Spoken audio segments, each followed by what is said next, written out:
नमस्कार, मैं हूं आपके साथ अबू हुरैरा और आप देख रहे हैं न्यूज 18 जम्मू कश्मीर लद्दाख हिमाचल। शुरुआत बड़ी खबर से करेंगे।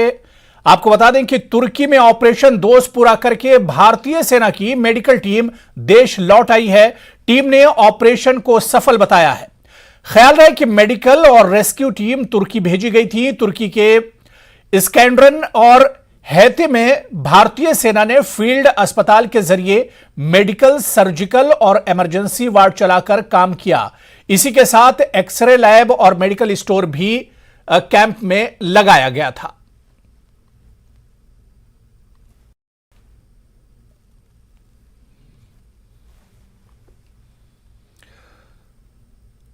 और इस वक्त बड़ी खबर आ रही है। आपको बता दें कि ठाठरी डोडा मार्ग बंद हुआ है। भारी भूस्खलन के कारण यह फैसला लिया गया है। बटोट किश्तवाड़ पर भी यातायात बाधित है। हजारों यात्री फंसे हुए हैं। प्रशासन का दावा है कि बहुत जल्द सड़क खोल दी जाएगी। तो इस वक्त बड़ी खबर आपको बता दें कि ठाठरी डोडा मार्ग बंद है। भारी भूस्खलन के कारण यह फैसला लिया गया है। बटूट किश्तवाड़ पर भी यातायात बाधित है। हजारों यात्री इसमें फंसे हुए हैं। प्रशासन का कहना है कि बहुत जल्द सड़क को यातायात के लिए खोल दिया जाएगा। लेकिन इस वक्त आप तस्वीरों में भी देख सकते हैं कि हजारों की तादाद में यात्री दरमांदा है, यात्री फंसे हुए हैं। प्रशासन ने हालांकि रेस्क्यू ऑपरेशन शुरू कर दिया है। रोड को साफ करने का काम किया जा रहा है। मशीनों को काम पर लगा दिया गया है और प्रशासन का दावा है कि बहुत जल्दी इस रोड को खोल दिया जाएगा। लेकिन जो शुरुआती तस्वीर है वो हम आपको दिखा रहे हैं कि जो मलबा है वो रोड पर आ गया है, सड़क पर आ गया है, जिसके चलते भारी भूस्खलन हुआ है और हजारों यात्री एक तरह से फंसकर रह गए हैं। बटूत किश्तवाड़ में भी हालात कुछ इसी तरह के हैं। हजारों यात्री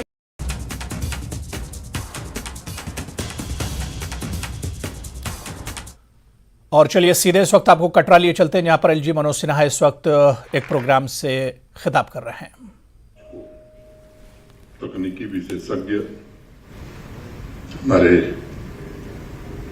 माननीय सदस्य डॉक्टर भान और भी कई लोग विधिवत उन विशेषज्ञों से चर्चा करके नीतिगत फैसला हम सबने कर लिया कि इसे बनाना है। लागत 10 करोड़ आए, 12 करोड़ आए, कोई मतलब नहीं, लेकिन इसे बनाना है। मैं उम्मीद करता हूं कि शीघ्र ही आपकी इच्छा के अनुरूप इस काम को निश्चित रूप से पूरा किया जाएगा। दुर्गा भवन इस नवरात्रि के पूर्व श्रद्धालुओं को समर्पित होगा और एक दिन में लगभग 3000 लोग भवन के पास रुक सकेंगे। ये व्यवस्था इसके कारण हो सकी है। स्काई वॉक का निर्माण भी पूर्णता की ओर है। मुझे आज उत्तर क्षेत्रीय युवा महोत्सव में शामिल होकर विशेष प्रसन्नता हो रही है।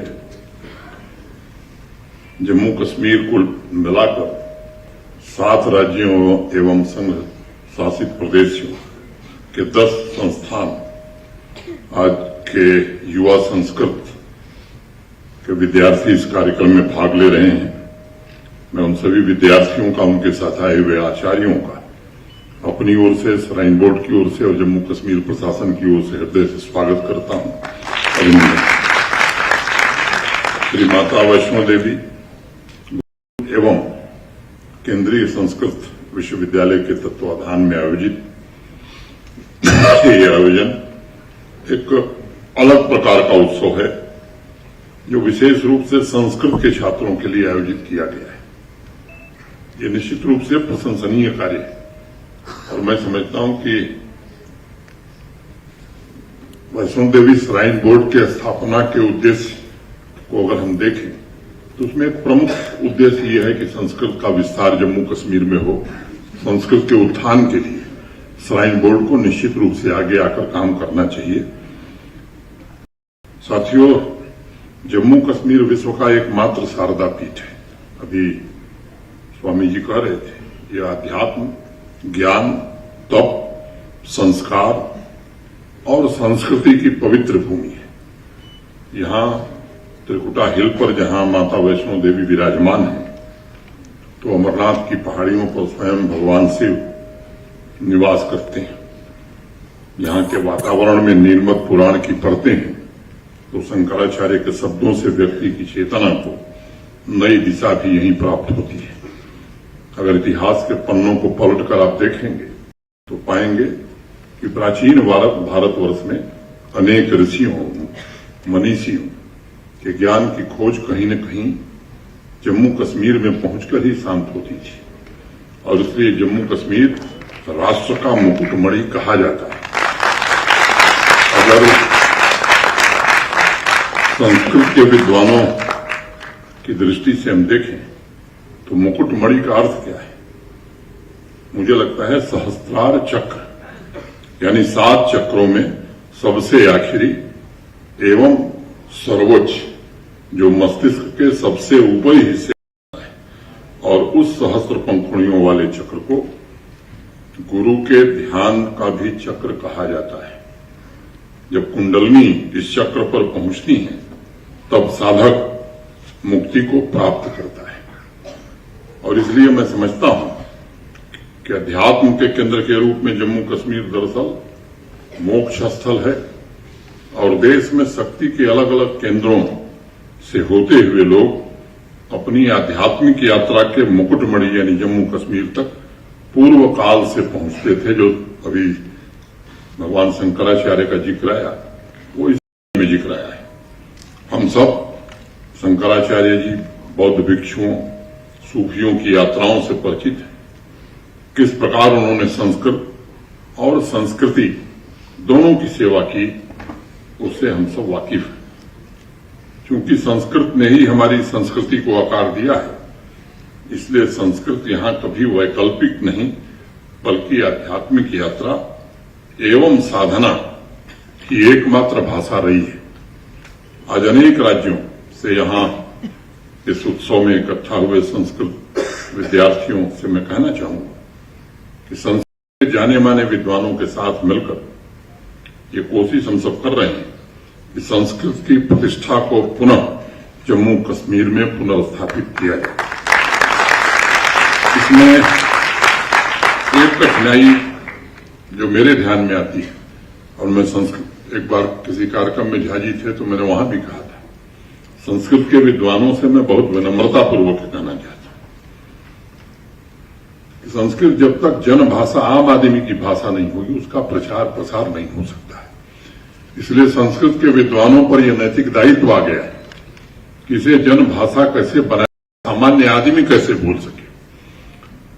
कुछ लोग होंगे जिनको वेद पुराण का अध्ययन करना होगा, उनको अच्छी संस्कृति आवे, संस्कृत आवे, उनका ज्ञान अच्छा हो, ये तो ठीक है, लेकिन सामान्य आदमी भी संस्कृत बोल सके, समझ सके, ऐसी जनभाषा और ऐसी शब्दावली अधिक से अधिक हमें बढ़ाने की कोशिश करनी होगी। तभी मैं समझता हूं कि इस देश का सामान्य आदमी जो है संस्कृत के और करीब आ सकेगा।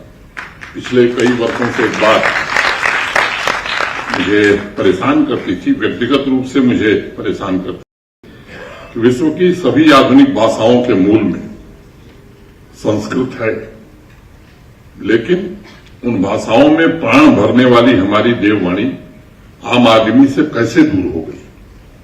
ये एक विचारणीय प्रश्न है, और इसका समाधान संस्कृत के विद्वानों को ही निकालना होगा। ऐसा क्यों हुआ, ये बहस का विषय हो सकता है, लेकिन हिंदी में एक बड़े प्रसिद्ध व्यंग्यकार हुए, हरिशंकर पारासाई, आप में से कुछ लोगों ने नाम सुना होगा। वो बड़ी सहजता से समझाते हुए बात कहते हैं, और कहते हैं कि जिससे लोग चलेंगे वही आम रास्ता होगा। अब खूब बढ़िया सड़क बना दीजिए सोने की, वो गांव में जाती ही नहीं है, उस पर कोई चलने वाला ही नहीं है, तो मुझे लगता है ऐसी सड़क बनाने का कोई लाभ नहीं होगा, वो आम रास्ता नहीं हो सकता है। और एक बार उन्होंने हिंदी पर टिप्पणी करते हुए कहा, परसाई साहब ने, कि हिंदी भावना की चीज नहीं बल्कि व्यवहार की चीज है, और इसलिए जो सहज होगा वही लोग बोलेंगे। अब लौपथगामिनी विश्राम स्थल अगर आप रेलवे स्टेशन को बताएंगे तो कितने लोग बोलेंगे। स्वयं इस बात को मानता हूं कि भाषा ये साधारण आदमी की भाषा होती है, साधारण जन की होती है, ये असाधारण जन की भाषा नहीं होती। और संस्कृत तो ऐसी भाषा है कि उसके समान दुनिया में कोई दूसरी भाषा नहीं है, कोई दूसरी भाषा नहीं जो उसकी तरह चेतना के विभिन्न आयामों को छू सके, ऐसी कोई भाषा नहीं।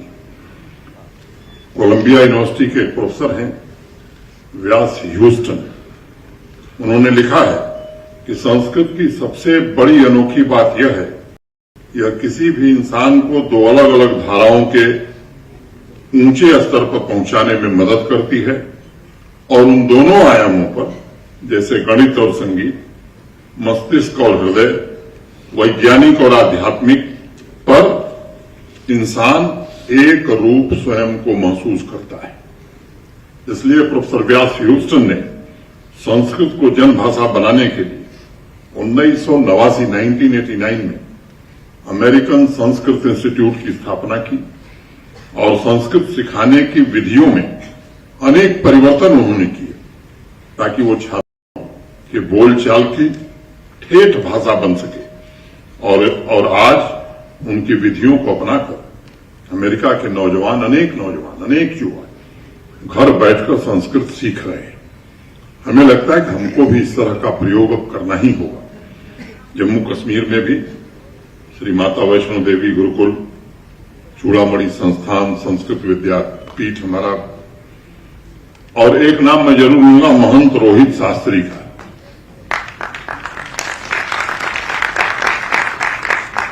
वो तो मोबाइल संस्कृत सिखाने का अभियान उन्होंने शुरू कर दिया है और पहली बार जम्मू कश्मीर में जो राज्य पुरस्कार दिए जाते हैं, पहली बार किसी संस्कृत के विद्वान को आजादी के बाद पुरस्कार दिया गया है।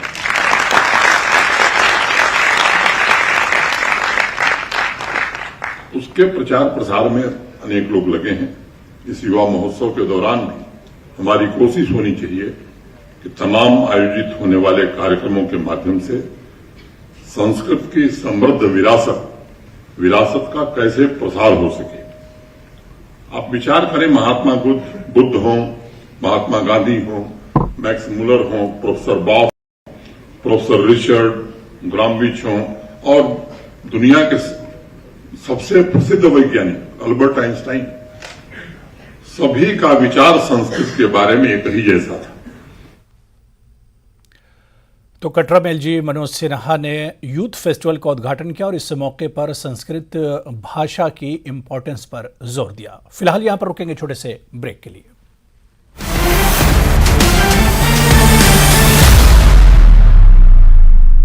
हेडलाइंस प्रेजेंटेड बाय पेट सफा आयुर्वेदिक चूर्ण। पेट सफा तो हर रोग दफा।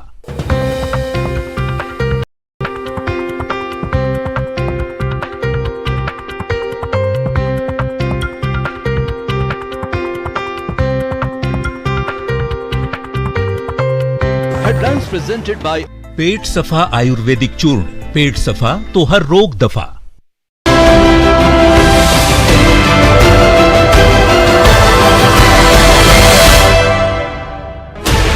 16 channels, 15 languages, 26 states, 1200 plus reporters, 67 plus crore viewers. India's largest news network, News 18 Net.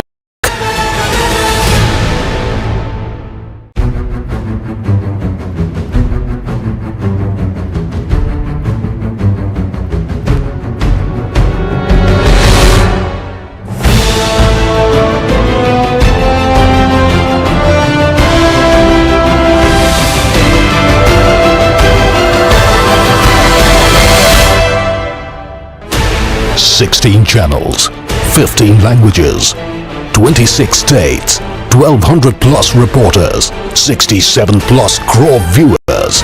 India's largest news network, News 18 Network.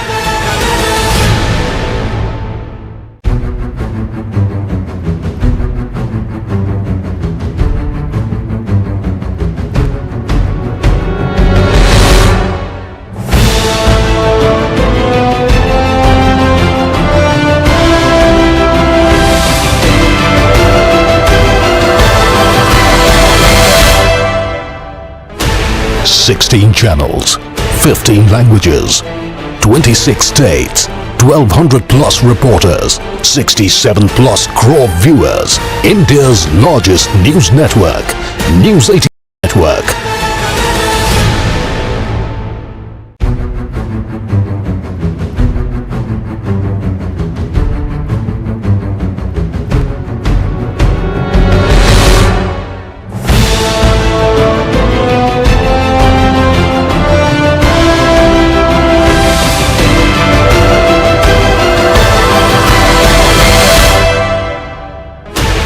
Sixteen channels, 15 languages, 26 states, 1200 plus reporters, 67 plus crore viewers. India's largest news network, News 18 Network.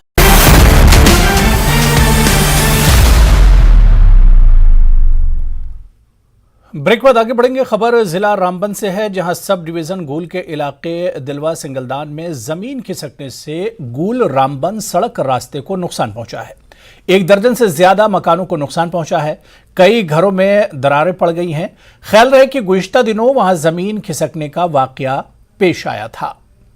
और इस खबर पर हमारे नुमाइंदे बिलाल बाली इस वक्त हमारे साथ जुड़े हुए हैं। बिलाल, इस वक्त क्या कुछ अपडेट है जहां पर यह हादसा पेश आया है? किस तरह के हालात हैं?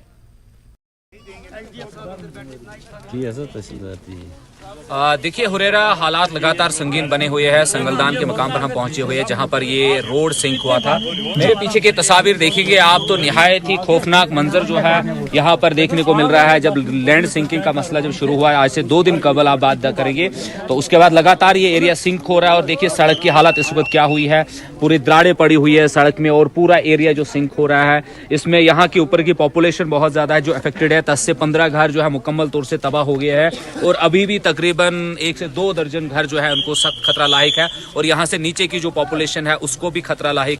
इस ज़िम्ने में जो अथॉरिटीज़ यहाँ पहुँची हुई है मौके पर, वो तमाम तर हालात का जायज़ा ले रहे हैं और कोशिश यही की जा रही है कि जो जितने भी अफेक्टेड लोग हैं उनको यहाँ से सेफर लोकेशन पे यहाँ से शिफ्ट किया जाए और उन्हें इस किसी खतरे से 2-4 होने से पहले बचाया जा सके। वह हम अगर 33 kV की बात करेंगे, ये गूल को जाती कनेक्टिविटी यहाँ से है, इलेक्ट्रिसिटी सप्लाई है, ये भी डैमेज हो गई। आप सामने देख पा रहे हैं कि पोल किस तरह डैमेज हुआ है और सड़क जो है निहायत ही खस्ता हाल की शिकार है और पूरा डैमेज हो चुकी है। और पूरे ज़मीन और घर जो मकान है, तमाम तर जो मकान है उनको काफ़ी दरारें और तकरीबन 15 घर है जो मुकम्मल तौर से डैमेज हो गए और बाकी कई घरों को सख्त खतरा लाहिक है। यहाँ जिला इंतजामिया पूरी पहुंची हुई है और तमाम तर एडमिनिस्ट्रेशन यहाँ पर तमाम तर हालात का जायजा ले रहे। मकामी लोग बहुत सारे हैं जो यहाँ पहुंचे हुए और अपने दर्द सुनाना चाहते हैं। मकामी लोग हमारे साथ मौजूद हैं, हम उनसे भी बात करेंगे। बताइए ये वाकया पेश आने के बाद क्या कर हालात है इस इलाके के, कितना नुकसान है और क्या कर मुतालबा है आपका हुकूमत और इंतजामिया से? देखिए बड़ा अलमिया है कि यहाँ पर मुझे लगता है कि 1 हफ्ते से ज्यादा ये जो हालात तो यहाँ पर पैदा हो रहे हैं, 1 हफ्ते से ज्यादा हो गया है। लगभग एक घर जो है रोज डैमेज हो रहा है और कुल मिलाकर के मुझे लगता है कि 300 से ज्यादा लोग जो है फैमिली मेंबर्स जो है वो अफेक्टेड है। 18 से 20 फैमिलीज जिसमें है। और हम अब हद तो ये हो गई कि अभी तक किसी जो है एडमिनिस्ट्रेशन, जिला एडमिनिस्ट्रेशन या गवर्नर इंतजामिया की तरफ को कोई पूछ मांग नहीं किया गया। यहाँ तक कि इवन राशन का दाना तक नहीं पूछा गया। अब कल जो है कल की डेट में जो है इंतजामिया ने यहाँ कुछ टेंट्स प्रोवाइड किए हैं, लेकिन टेंट्स तो दिए हैं, ये नहीं बताया कि आप लोग रहोगे कहाँ। और ये इतना खतरनाक एरिया है कि 1-1 मिनट के बाद यहाँ पूरा आप देख रहे हैं कि हमारा जो मेन हाईवे है, जो डिफेंस रोड जिसको कहा जाता है, वो भी टोटली कट ऑफ हो चुका है और लोग दरबदर है। इस वक्त कोई कनेक्टिविटी नहीं रह चुकी है। बिजली का निजाम जो है वो जो इस एरिया से था वो टोटली डिस्कनेक्ट हो चुका है। हमारे जो बेचारे जमींदार हैं, जो अफेक्टेड लोग हैं यहाँ पर, वो बहुत ज्यादा मुतासिर है। तो हमारा इंतजामिया से ये मुतालिबा है कि कम से कम इनको इसके अल्टरनेटिव लैंड रिवाइड किया जो है इसका वो प्रोवाइड किया जाए। और दूसरा ये कि कम से कम इनके खाने पीने का इंतजामात का कहीं ना कहीं जायजा किया जाए और उनको इसके मुतबादिल आशिया बनाने के लिए कोई ना कोई ठिकाना दिया जाए। इसी चीज को लेकर के हम यहाँ पर आए थे, लेकिन हमें बड़ी बदकिस्मती से, अफसोस से यह कहना पड़ता है कि हमारे डिप्टी कमिश्नर साहब वो पूरी तरह से ये देख नहीं पाए, वो सिर्फ सड़क तक ही आए। तो ये जो है हमारा ये पुरजोर मुतालिबा है कि इसको बड़ी संगीनी से लिया जाए, क्योंकि ये बहुत ज्यादा जो छोटे छोटे हमने मासूम बच्चे देखे, खवातीन देखी है हमारी इस वक्त दरबदर हैं, जिनके लिए कोई जाए पनाह नहीं है। तो इंतजामिया को इसको बड़ा संजीदगी से लेकर बिल्कुल बिलाल, जिस तरह से तस्वीरों में हम देख पा रहे हैं या लोगों को जिस तरह से सुन पा रहे हैं, हालात तो बहुत ज्यादा खराब हैं। इंतजामिया का अब तक क्या कुछ कहना है? क्या इंतजामिया के कुछ लोग जाए पर पहुंचे हैं, ग्राउंड जीरो पर पहुंचे हैं, और इंतजामिया का इस पर कहना क्या कुछ है? जी देखिए, यहाँ पर जिला तरक्याती कमिश्नर रामबन हो, वो अब से कुछ देर पहले यहाँ पर मौजूद थे। वो यहाँ से आगे दूसरी लोकेशन पे गए हैं जहाँ पर और ये जमीन खिसकने का वाकया पेश आ रहा है, वो वहाँ की तरफ शिफ्ट हुए हैं। वहीं अगर एसडीएम सब डिवीजन एडमिनिस्ट्रेशन है वो भी यहाँ पर पहुंची हुई है। कल दिन से उन्होंने यहाँ पर जायजा लिया और कुछ लोगों को यहाँ पर टेंट्स वगैरह जो है वो मुहैया करवाए गए और राशन वगैरह के लिए जो लोग हैं मुतालिबा कर रहे हैं। बर्तन वगैरह तो दिए गए हैं, लेकिन लोगों का ये कहना है कि हमें कोई जगह बताई जाए जहाँ पर हम अपना टेंट लगा सके, और फैमिली बड़ी बड़ी है, एक टेंट में गुजारा होना बहुत मुश्किल है। तो इस जिम्मे में भी इंतजामिया को इकदाम चाहिए। वहीं कल की बात करेंगे हम, तो सब डिवीजन एडमिनिस्ट्रेशन ने ये कहा था कि एक हफ्ते के अंदर अंदर जो डिजास्टर मैनेजमेंट के तहत इनको पैसा वागुजार किया जाएगा, जो कुछ रकम होती है, ताकि ये फिलहाल के वक्त में अपनी जिंदगी को यहाँ पर बसर कर सके। मुस्तकबिल के लिए डिस्ट्रिक्ट जो डेवलपमेंट कमिश्नर है उन्होंने डीवकॉम जम्मू को भी लेटर लिखा हुआ है। और वहीं अगर हम बात करेंगे तो जम्मू से जियोलॉजिस्ट की टीम जो है वो भी यहाँ पर आने वाली है, अभी तक तो पहुंची नहीं है। तमाम तरह की हालात का जायजा लिया जा रहा है और जो हालात हो, पस मंजर है, वो बहुत भयानक है। पूरा इलाका एक एक सेकंड के बाद अपनी तस्वीर बदल रहा है यहाँ पर, जिससे कई घर जो है बहुत खत्म हो गए और तकरीबन अभी भी मजीद 1 दर्जन घर है जिनको खतरा लाहिक है और लोग सख्त तशवीश में मुब्तला है कि बिल्कुल।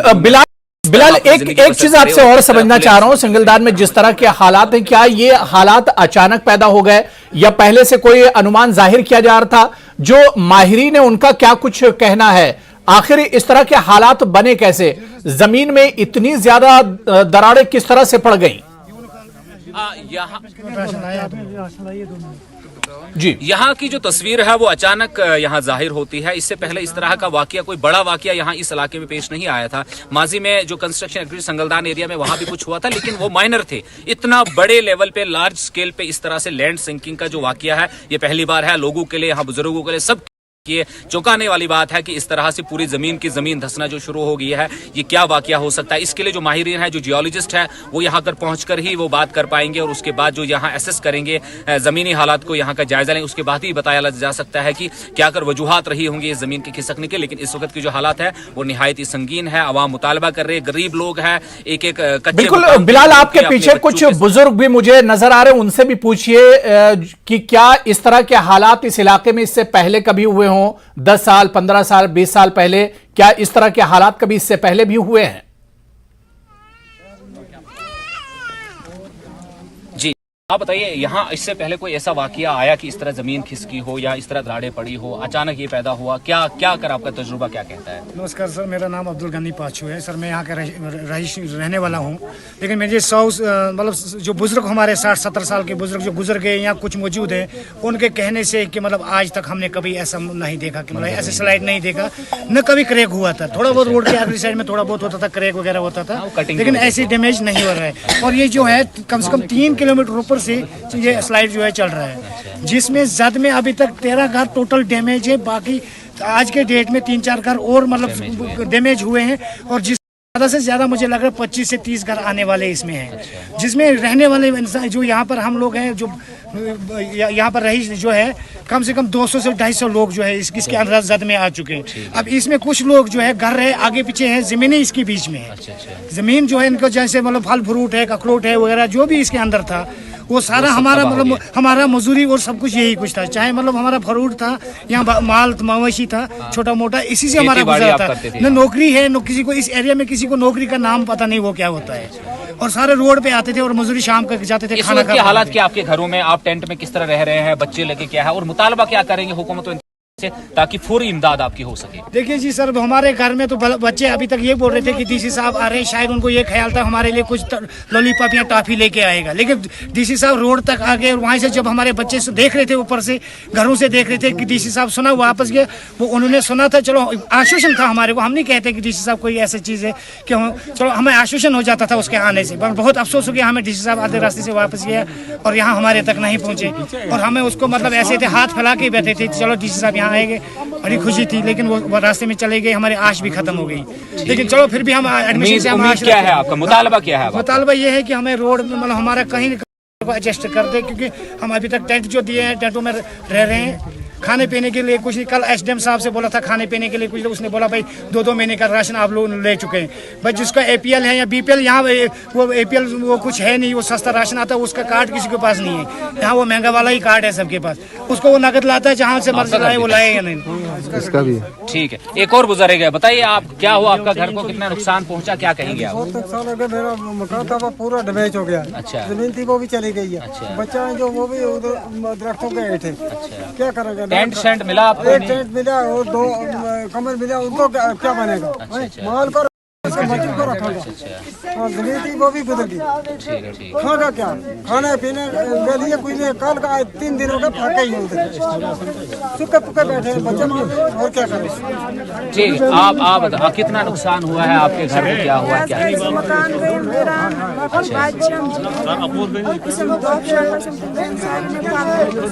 घर वालों से दोस्त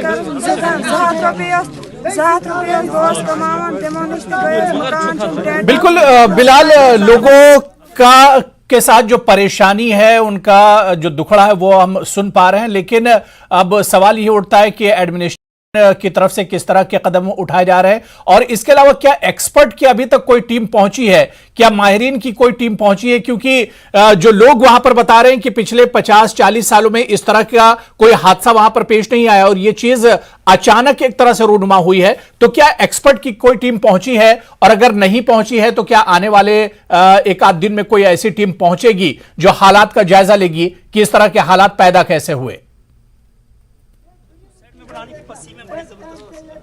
बिल्कुल बिल्कुल हुरेरा, यहाँ पर जो डिप्टी कमिश्नर रामबन है, उन्होंने कल के दिन में ही डीकॉम जम्मू को लेटर लिखा था, उनसे रिक्वेस्ट करी थी कि आप IIT जम्मू और बाकी जो जियोलॉजिकल सर्वे ऑफ इंडिया के जो लोग हैं उनकी टीम्स यहाँ रवाना करें, ताकि वो ज़मीनी हक जो तस्वीर है उसको देखे और देखे कि क्या कर वजूहात है इस लैंड सिंकिंग के। क्योंकि माजी में इस तरह का कोई वाकया यहाँ इस इलाके में रोनुमा नहीं हुआ, जिस तरीके से इतनी बड़ी जो आफत यहाँ इन लोगों पर आई हो, और आज अचानक से ये आफत का मंजर जो है दिल दहलाने वाला है। घर तबाह हो गए, सड़क तबाह हो गई, पूरी ज़मीन जो है वो खिसक रही है यहाँ पर। लोग जो है सख्त परेशानी में मुब्तला है, उन्हें ये यकीन नहीं आ रहा है कि वो अब कहाँ अपना ज़िंदगी का बसर करेंगे। कम से कम 15 घर जो है इस वक्त तक डैमेज हो गए और मजीद तकरीबन 1 दर्जन घरों को खतरा लाहिक है। तो उम्मीद करते हैं कि आने वाले दिनों में जो एक्सपर्ट्स है, माहिरीन की टीम यहाँ पहुंचेगी, वो तमाम तरह हालात लेगी, और अगर कुछ इस तरह के कुछ खदशात लगते हैं कि ह्यूमन इंटरवेंशन है उसको रोका जाए इंतजामिया, ताकि उस पर सख्त संजीदगी से। बिल्कुल बिलाल, बहुत बहुत शुक्रिया। तो ग्राउंड जीरो पर हमारे नुमाइंदे बिलाल बाली मौजूद हैं, जिन्होंने बताया कि रामबन के संगदाल में किस तरह से अचानक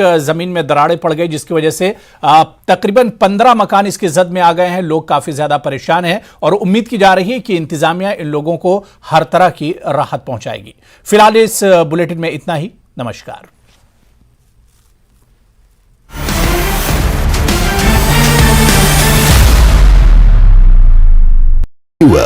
India's largest news network, News 18.